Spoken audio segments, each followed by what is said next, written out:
오늘 받으실 하나님 말씀은 신약 성경 마태복음 5장 1절에서부터 12절 말씀까지입니다.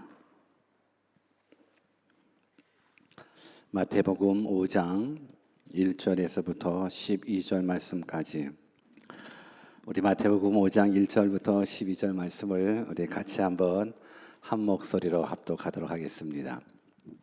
같이 읽습니다. 시작. 예수께서 무리를 보시고 산에 올라가 앉으시니 제자들이 나아온지라.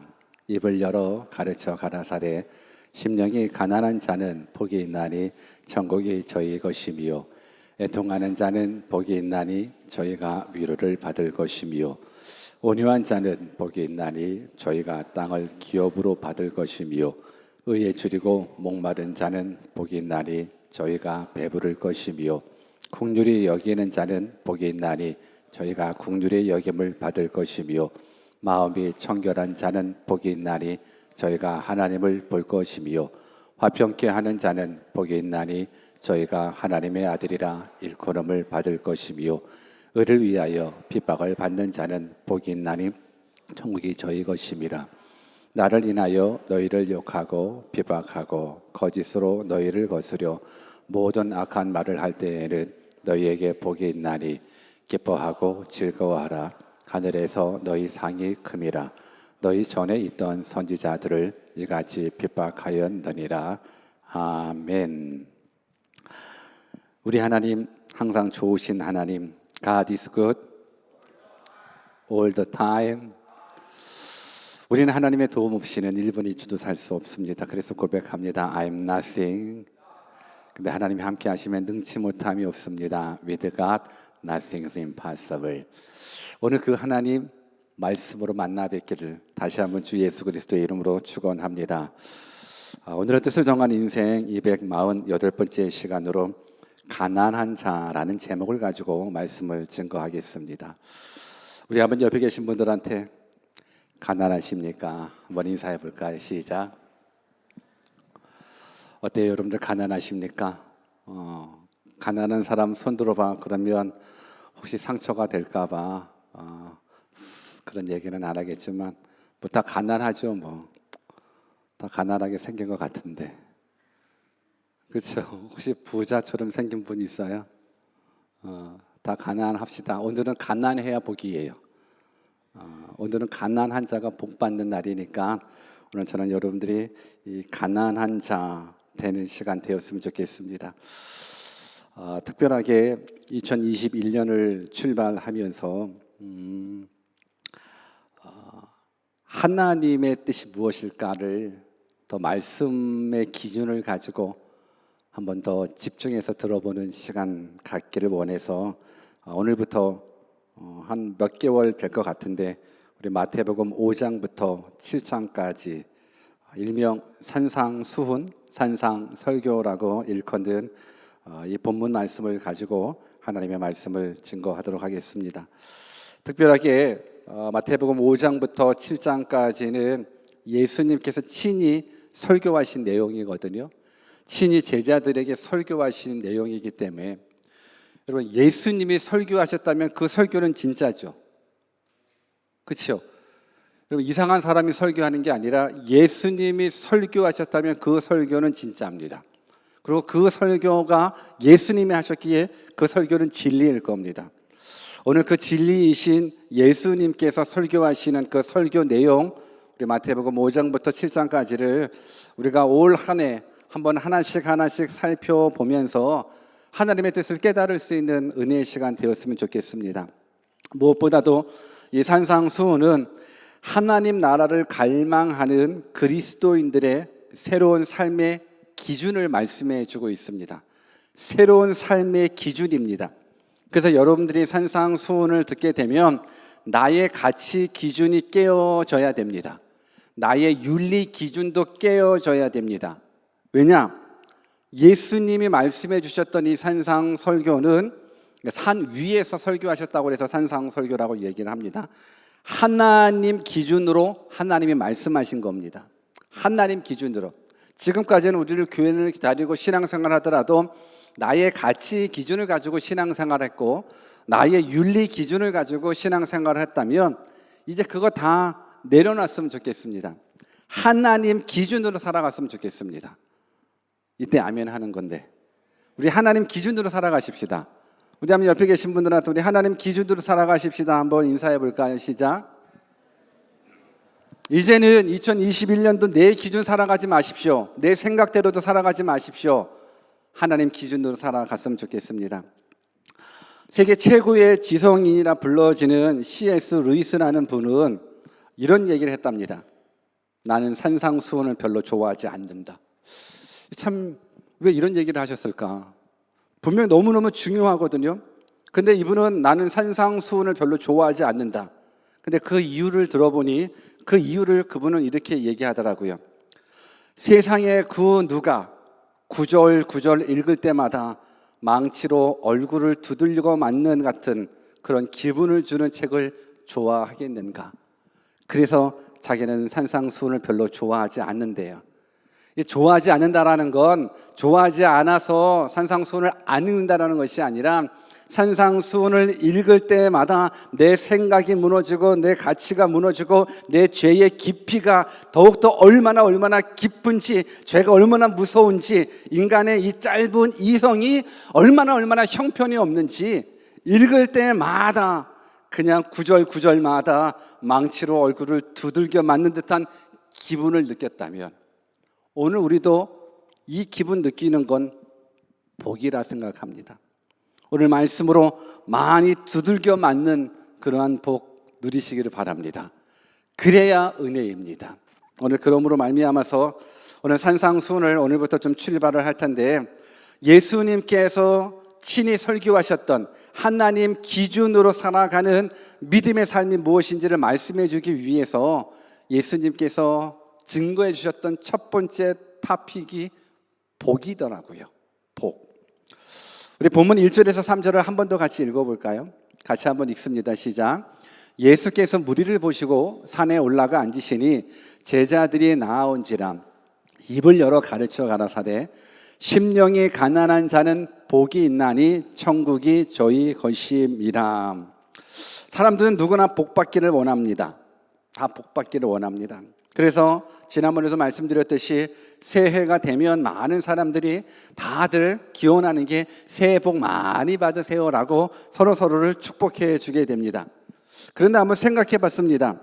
새해 복 많이 받으세요라고 복을 빌어준다라는 건 그 복들이 아직은 채워지지 않았다라는 것, 그 이면에 복 받으세요, 새해 복 많이 받으세요라고 이렇게 복을 빌어준다라는 건 그 받을 복이 아직 채워지지 않았기 때문에 축복해 주는 거죠.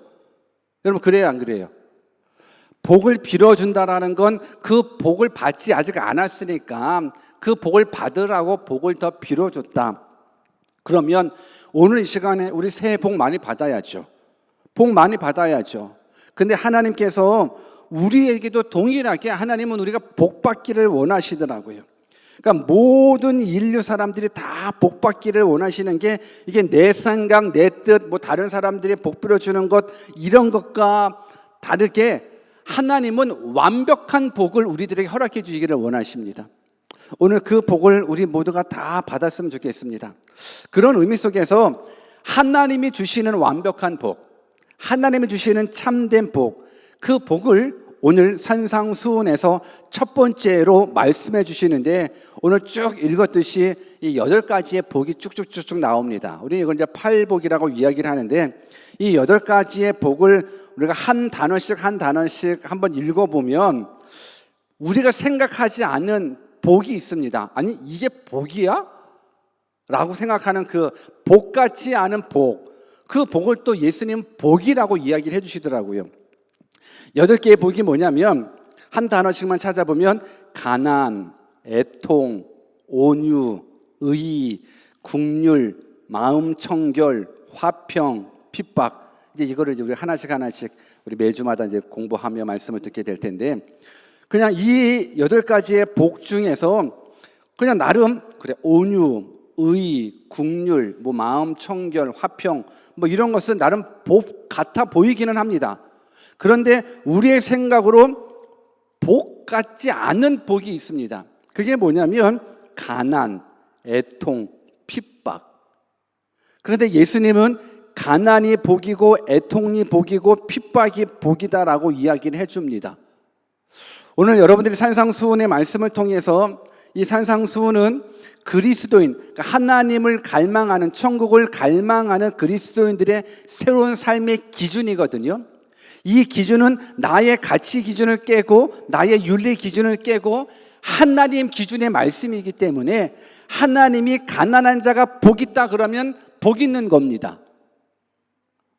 이때도 아멘 해야 돼요. 내 생각은 달라요. 아니 어떻게 가난한 자가 복이 있어? 어떻게 애통하는 자가 복이 있고 핍박받는 자가 복이 있어? 우리 생각은 달라요. 우리 가치는 달라요. 그런데 전능하신 하나님이 온 우주 만물을 창조하시고 운행하시고 역사를 주관하시는 그 하나님이 말씀하셨다면 그 하나님의 기준이라면 그건 진리입니다.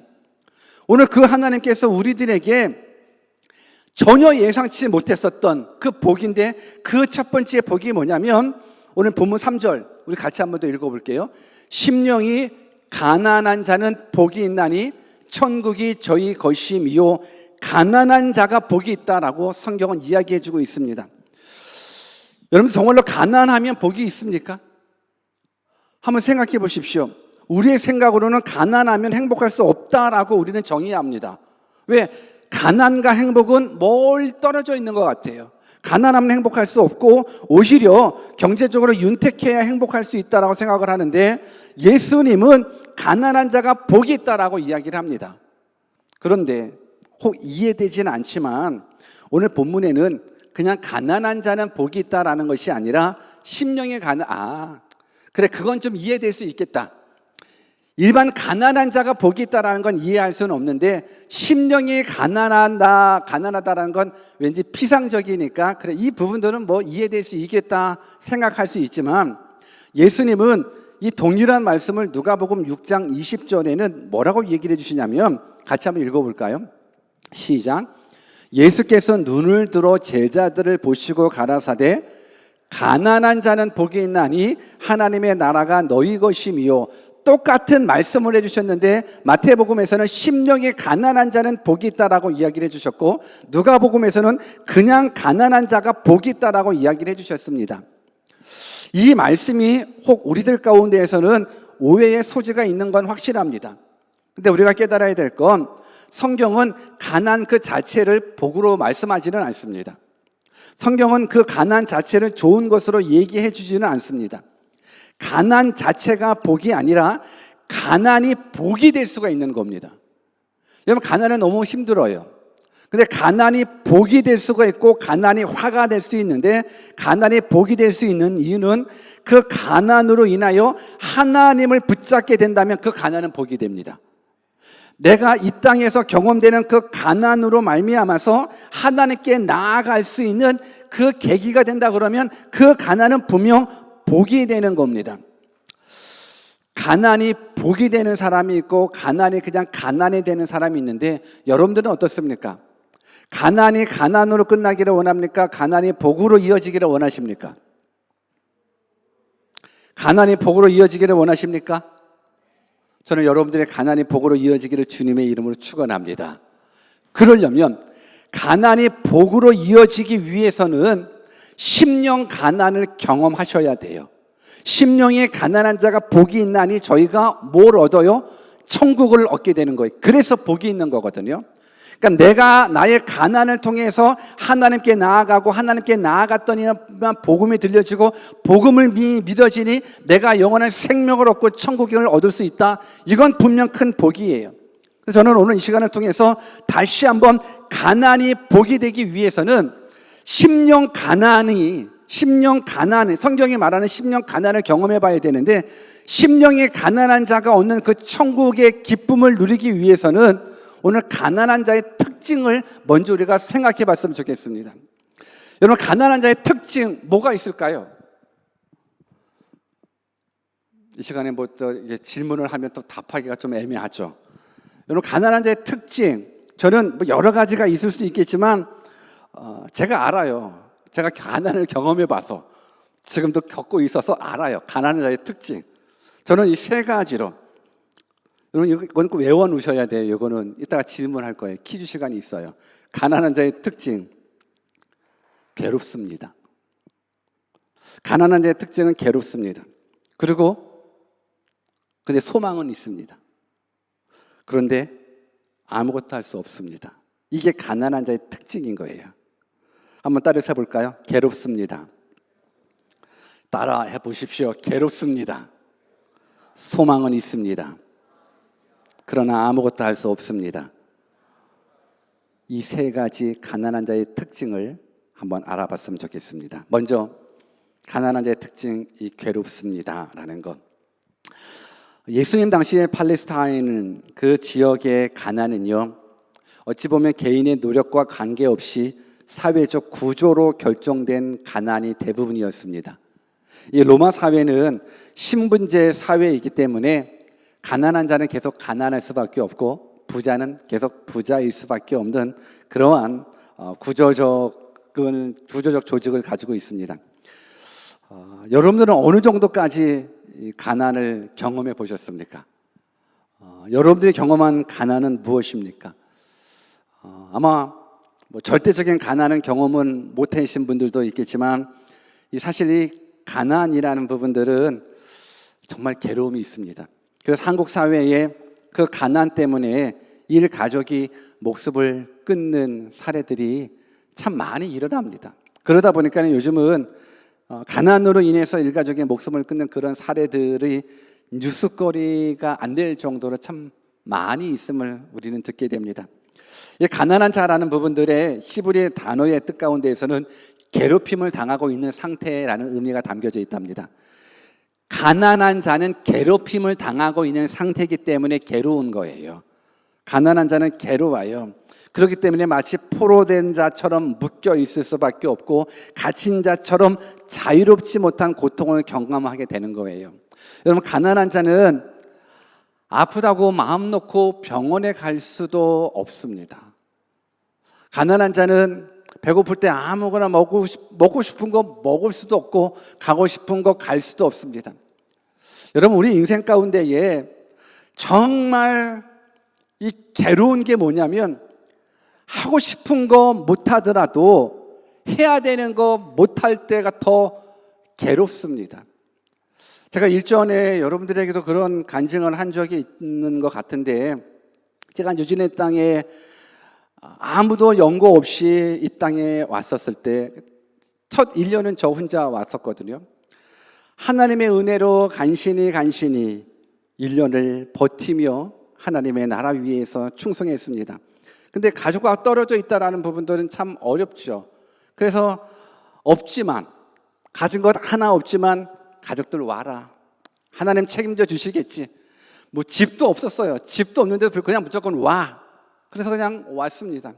근데 하나님의 은혜로 그냥 살아가는 겁니다. 근데 지금 생각해 보면서 이민 초창기 때 정말 가슴 아픈 말 한마디가 있습니다. 그건 지금 얘기해도 참 마음이 아픈데 뭐냐면, 그때는 우리 아이들이 5살, 2살이었으니까는 아이 때는 참 많이 아프죠. 면역력도 연약하다 보니까는. 근데 아이들한테, 우리 가족들한테 했었던 말 중에 가장 아픈 말, 아프지 마. 돈 없어. 아프지 마. 거기까지만 하면 좋겠는데 아프지 마.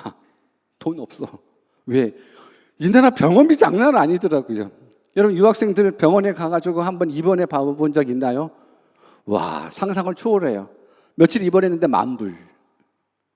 여러분, 한국에서는 돈 10,000원이면 끝날 거가 이 나라에서는 돈 10,000불로 해결이 되는 이 모습을 볼 때 참 가진 것 없으니 그 삶이 괴로울 수밖에 없더라고요. 아프지 마. 돈 없어. 가난하면 괴롭더라고요. 성경을 한번 같이 읽어볼까요? 이사야 61장 1절 말씀 같이 한번 읽어봅시다. 시작. 주 여호와의 신이 내게 임하셨으니 이는 여호와께서 내게 기름을 부으사 가난한 자에게 아름다운 소식을 전하게 하려 하심이라. 나를 보내사 마음이 상한 자를 고치며 보류된 자에게 자유를, 갇힌 자에게 노임을 전파하며. 오늘 성경 말씀에 보면 여호와의 신이 내게 임하셨으니 이는 여호와께서 내게 기름을 부으사 가난한 자에게 아름다운 소식을 전하게 하시며. 하나님은 가난한 자와 참 친하시는 것 같아요. 가난한 자가 참 복이 있어요.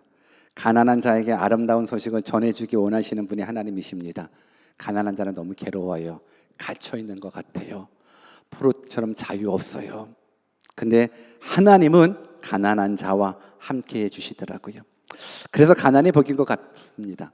저는 여러분들이 가난이 복이 될 수 있는 이유는 그 가난으로 말미암아서 아름다운 소식을 들을 수만 있다면 그 가난이 복이 됩니다. 오늘 혹 이 땅 가운데 가난을 경험하시며 살아가시는 분이 있다면 아름다운 소식에 귀 기울이시는 믿음의 사람 되었으면 좋겠습니다. 우리 한번 옆에 계신 분들한테 괴롭습니까? 한번 인사해 볼까요? 시작. 괴롭습니까? 뭐 안 괴롭다면 다행이고, 혹 괴롭다면 내가 지금 가난을 경험하고 있구나 생각하면서 우리 말씀에 더 집중해 봅시다. 두 번째로 가난한 자의 특징 중에 한 가지는 그래도 소망은 있더라고요. 그래도 소망은 있습니다. 여러분, 가난한 자의 인생이 괴롭지만 괴롭다고 다 인생을 포기하지는 않습니다.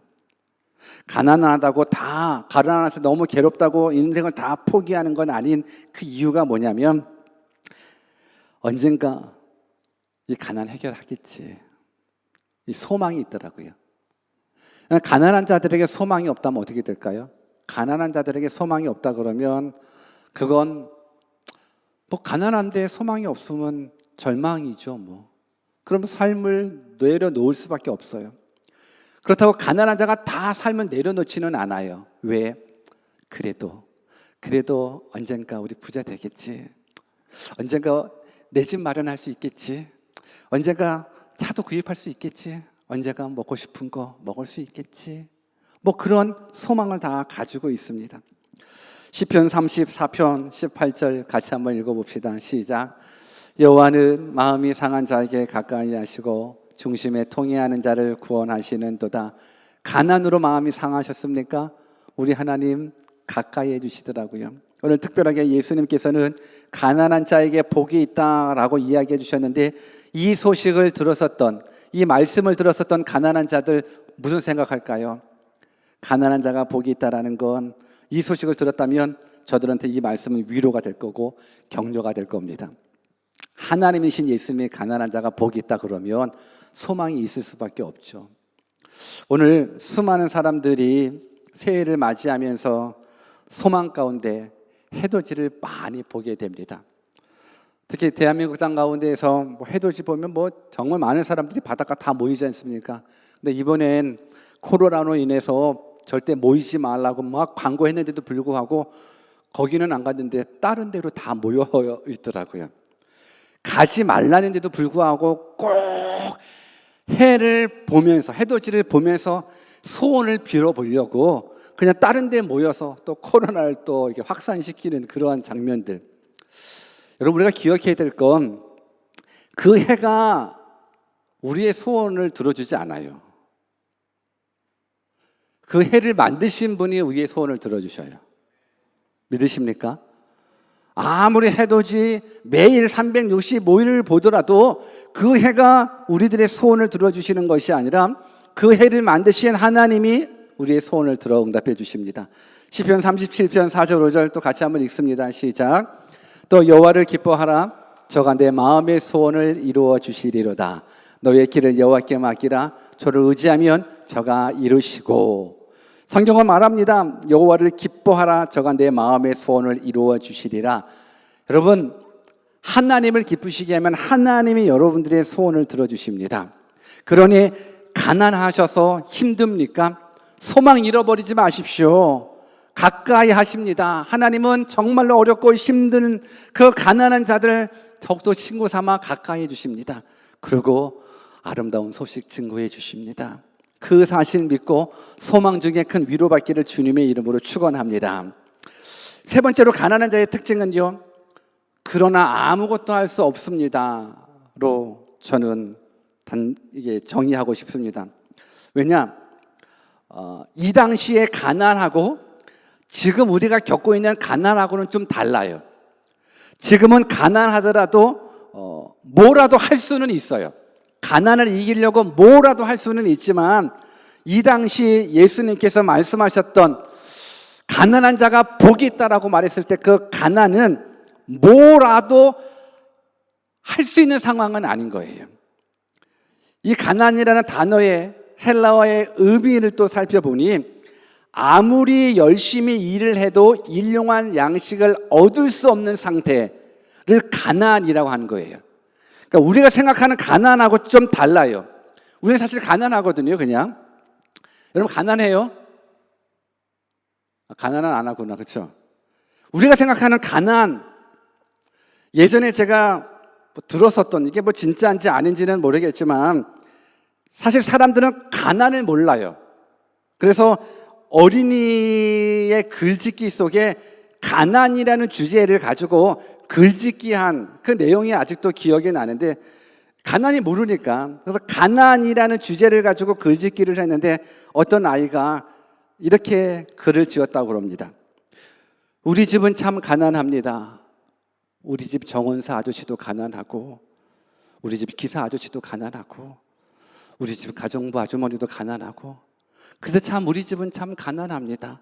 뭐 이런 식으로 가난에 대해서 글짓기를 썼대요. 참 가난하죠. 얼마나 가난하면 그 집에 정원사도 가난하고, 운전기사도 가난하고, 뭐 일하시는 분도 가난하고. 여러분 이 아이가 가난을 알기는 알아요? 여러분 집에 혹시 정원사 있는 분 계세요? 집에 정원사 있는 분 없잖아요. 집에 운전기사 두면서 여러분 상상할 수 없는 부를 누리는 이 어린아이가 가난이라는 제목으로 그 글을 써요. 가난을 이해하지 못하는 거예요. 오늘 여기에서 말하는 가난도 마찬가지예요. 그냥 우리가 그래 내가 지금은 가난해, 그래서 좀 더 열심히 일하면 나도 언젠가 부자 될 수 있겠지, 그런 소망을 가질 수 없는 가난. 아무리 노력해도, 아무리 열심히 일을 해도 일용할 양식을 얻을 수 없는 그 가난. 마치 탕자의 비유에 나온 그 둘째 아들과 같은 경우일 것 같아요. 우리 누가복음 15장 15절 16절 같이 한번 읽어볼까요? 같이 한번 읽습니다. 시작. 가서 그 나라 백성 중 하나에게 붙여사니 그가 저를 들로 보내어 돼지를 치게 하였는데 저가 돼지 먹는 지엄 열매로 배를 채우고자 하되 주는 자가 없는지라. 주는 자가 없는 거, 이게 가난. 아버지 재산 받아, 유산 받아, 잘 먹고 잘 살다, 낭비하다, 그냥 정말로 가난해졌거든요. 그래서 돼지 치는 자로 들어갔는데도 불구하고 돼지들이 먹는 그 돼지밥조차도 먹을 수 없는 상태. 누구도 그러니까 도와주지 않으면 살 수 없는 그 상태. 그 상태가 바로 가난이라는 겁니다. 그래서 성경에서 말하는 가난한 자가 복이 있다라는 건 홀로 자립할 수 없는 상태의 가난. 누군가가 꼭 도와줘야지만이 살 수 있는 그런 사람이 가난이라 그러면, 오늘 이 가난한 자의 이 세 가지의 특징을 가지고 우리가 심령의 가난한 자가 되어서 천국을 소유한 자가 되었으면 좋겠습니다. 그렇다면 이제 퀴즈를 냅니다. 가난한 자의 세 가지의 특징 한번 얘기해 주십시오. 첫 번째는요, 괴롭습니다. 두 번째는요, 소망은 있습니다. 세 번째는요, 그러나 아무것도 할 수 없습니다. 이것을 우리의 심령 가난으로 적용시켜 보겠습니다. 먼저 첫 번째, 괴롭습니다. 왜요? 가난 때문에 괴롭습니다. 그 가난이 어디에서 출발했는데요? 죄로부터 출발했습니다. 왜 죄로부터 출발했습니까? 하나님께서 이 땅에 우리를 창조하셨을 때 우리 인간을 가난하게 만들지 않으셨습니다. 아주 부족함 없이 풍성하게 우리 인간 만드셨고 모든 환경들을 다 허락해 주셨습니다. 하나님이 원하시는 건 우리가 가난한 것, 비참한 삶이 아니라 풍성한 삶이었습니다. 그런데 그 풍성한 삶이 왜 깨졌습니까? 죄로 말미암아 깨졌습니다. 죄로 말미암아 깨졌기 때문에 하나님과 나 사이의 관계가 깨져버렸습니다. 여러분, 우리가 부부싸움을 하게 되면 그 마음이 너무너무 불편해요. 우리 부부들 앉아있다면 한번 얘기해 봐봐요. 당신과 싸웠을 때 마음이 참 불편했었습니다. 시작. 그럼요. 불편할 수밖에 없죠. 부부싸움하고도 마음이 편안하면 그 부부 아니에요. 많이 돌봐줘야 될 사람이에요. 여러분들, 부모 자식은 어떨까? 부모 자식이 싸웠어요. 불편할까요? 안 불편할까요? 불편해요. 친한 친구랑 싸웠어요. 불편할까요? 안 불편할까요? 불편해요. 형제들끼리 싸웠어요. 불편할까요? 안 불편해요. 하나님하고 싸웠어요. 하나님과의 바른 관계가 싸움으로 인해서 깨졌어요. 불편할까요? 안 불편할까요? 엄청 불편해요. 그 불편함은 어디까지? 지옥의 고통까지 불편해요. 그래서 괴로울 수밖에 없어요.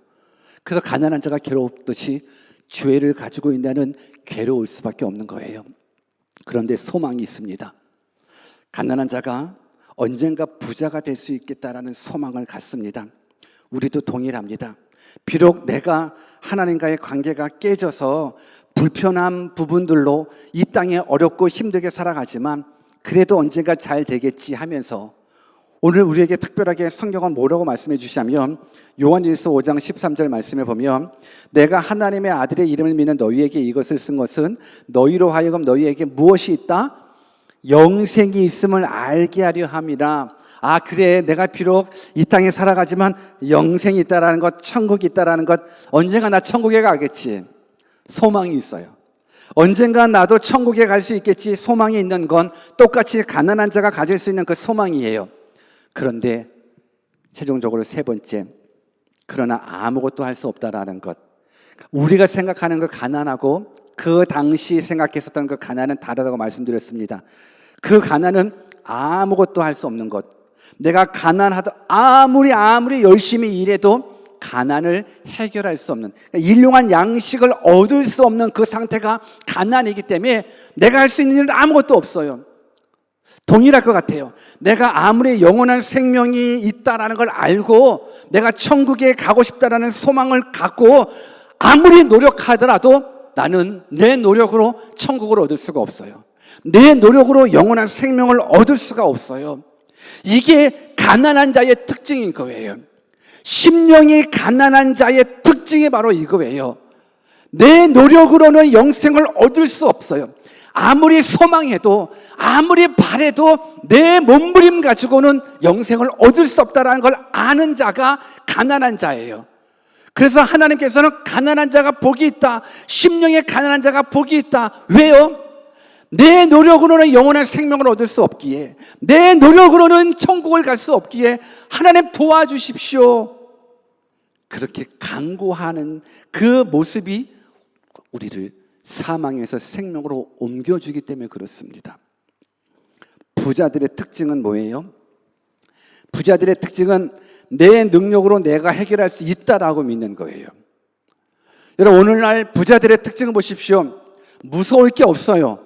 돈이면 다 되는 세상에 살고 있는 이 물질 만능주의 시대에 부자들의 특징, 돈 가지고 다 할 수 있다라는 거예요. 내 능력 가지고 다 할 수 있다라는 거예요. 그래서 부자들이 천국에 못 가는 거예요. 내 능력으로 천국을 어떻게 가요? 내 능력으로 천국에 갈 수 있다라고 생각하는 그 순간 무너지는 거예요. 성경은 심령이 가난한 자가 복이 있나니 저희가 천국을 얻을 것이다 말씀해 주고 있습니다. 성경을 한 군절 더 읽어봅시다. 고린도전서 1장 23절 24절 같이 읽습니다. 시작. 우리는 십자가에 못 박힌 그리스도를 전하니 유대인에게는 거리끼는 것이요 이방인에게는 미련한 것이로되 오직 부르심을 입은 자들에게는 유대인이나 헬라인이나 그리스도는 하나님의 능력이요 하나님의 지혜니라. 여러분, 심령이 가난한 자가 됐다라는 건 내 능력으로는 안 돼요. 내 힘으로는 안 돼요. 그러면서 의지할 수밖에 없어요. 뭘 의지하냐면 오늘 성경에 보면 예수 그리스도의 십자가, 근데 이 십자가는 유대인들이 생각하기로는 거리끼는 것이고 이방인들이 생각하는 건 미련한 것이다라고 생각을 하지만 이 예수 그리스도의 십자가는 뭐냐면 하나님의 능력이래요. 어떤 능력? 죄사함 받을 수 있는 능력, 사망에서 생명을 옮겨줄 능력, 천국 갈 능력이 하나님이 만들어 놓으신 십자가 안에 있는 거예요. 오늘 그래서 우리가 10년 가난을 경험하게 되면 나는 못해요예요. 나는 가난했어요. 나는 파산했어요. 내 힘으로는 일어설 수 없어요. 내 능력으로는 천국 갈 수 없어요. 고백하는 자, 그래서 주님의 십자가만을 붙잡는 자, 이 자가 천국을 소유하는 자입니다. 오늘 산상수훈 8복 중에 첫 번째 것, 가난한 자는 복이 있나니 저희가 천국을 얻을 수 있다라는 것. 오늘 저는 여러분들의 진정한 복은 천국부터 얻는 복 얻었으면 좋겠습니다. 여러분, 이 땅에 있는 모든 것들을 다 소유하더라도 천국 갈 수 있는 예수 그리스도를 소유하지 못하면 가장 가난한 자, 가장 형편없는 자, 가장 불쌍한 자, 가장 미련한 자 되지만, 이 세상에 것 다 없어도 예수 그리스도 붙잡고 있는 자는 천국을, 영생을 얻은 자이기 때문에 엄청난 기쁨과 감사와 감격으로 살아갈 수 있는 겁니다. 오늘 팔복의 첫 스타트, 이 가난한 자의 심정이 여러분들의 모습이 되어 천국을 얻어 영생 얻는 자처럼 멋지게, 밝게, 당당하게 이 세상에 살아갈 수 있는 믿음의 백성 되기를 주 예수 그리스도의 이름으로 축원합니다. 우리 같이 한번 기도하겠습니다. 오늘 주신 말씀 붙잡고 우리의 심령 가난을 위해서 기도했으면 좋겠습니다. 무엇보다도 심령의 가난한 자는요, 죄의 실체를 아는 자예요. 죄의 무서움을 아는 자예요. 죄의 심각성을 깨닫는 자예요. 그리고 내 노력으로는 절대 죄의 문제 해결할 수 없고 오직 십자가만이 내 죄의 문제 해결해서 천국을 얻을 수 있다는 것, 이게 바로 심령이 가난한 자입니다. 오늘 육체적으로, 환경적으로 가난한 자 있다면 그 가난을 통해서도 하나님께 나아가십시오. 그러나 무엇보다도 심령이 가난한 자 되어 나는 할 수 없습니다. 하나님만이 하실 수 있습니다. 하나님 아니면 나 죽어요. 하나님 아니면 나 지옥 가요. 도와주세요.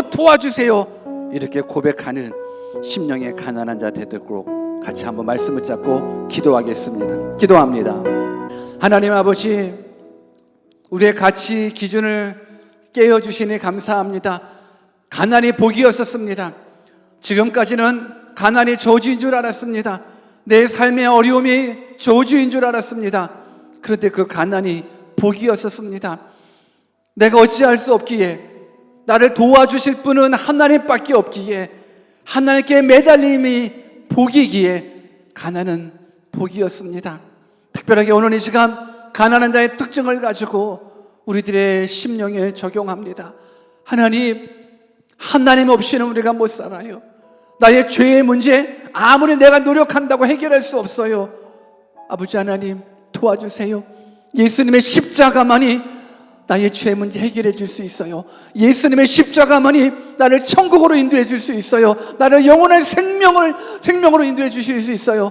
아버지 하나님, 가난한 심령자 되어 이 천국을 소유하여 이 땅에 살아가면서 그 어떤 것에 비교하며 좌절하며 넘어지며 쓰러지는 것 아니라 영생 얻은 자로서, 영원한 생명 얻은 자로서 이 땅에 멋있게, 정말 당당하게 살아갈 수 있는 믿음의 자녀 되게 하여 주시옵소서. 주님, 오늘부터 진행되어지는 하나님의 말씀 한 구절 한 구절마다 우리들의 생각이 무너지고 우리들의 가치가 무너지고 오직 하나님의 가치 기준으로 우리의 인생 살아갈 수 있도록 은혜 내려 주시옵소서. 감사하고 거룩하신 예수님 이름으로 기도하옵나이다. 아멘.